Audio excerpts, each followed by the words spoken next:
তো নমস্কার বন্ধুরা, আশা করি সবাই ভালো আছেন। তো বন্ধুরা, এখন আমি কথা বলবো সাকিব খানের নেক্সট প্রজেক্ট নিয়ে।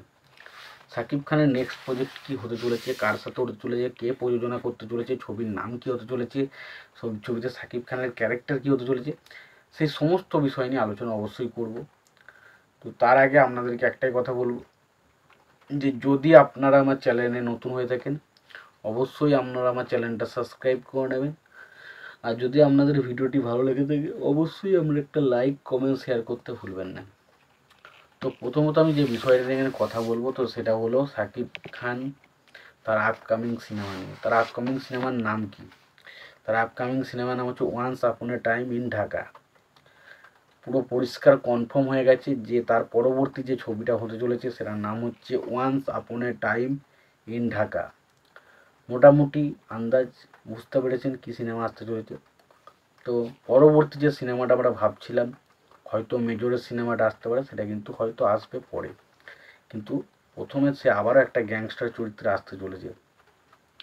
এবং বলে রাখি, এই যে গ্যাংস্টারের ছবিটা আসছে, এই ছবিটা কিন্তু পুরোপুরি একটা সত্য ঘটনা অবলম্বনে, মানে একটা সত্য ঘটনাকে কেন্দ্র করে কিন্তু ছবিটার পুরো প্রেক্ষাপট লেখা হয়েছে।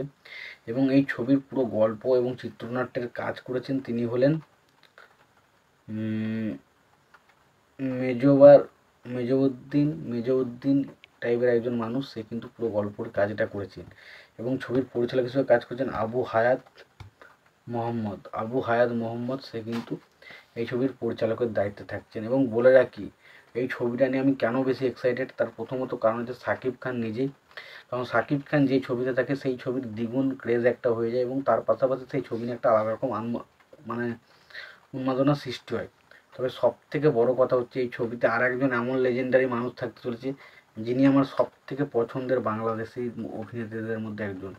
তার নাম হচ্ছে মোশাররফ করিম। তো মোশাররফ করিম এবং সাকিব খান দুজনকে একই ছবিতে একই জায়গায় দেখে সত্যি কথা বলছি পুরো দীপ্তি চলে আসবে।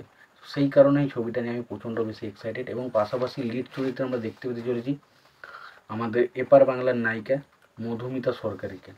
তো মধুমিতা সরকার কিন্তু থাকতে চলেছে, এবং পাশাপাশি সাকিব খান এবং অবশ্যই আমার সব থেকে পছন্দের অভিনেতা মোশাররফ করিম থাকতে চলেছে।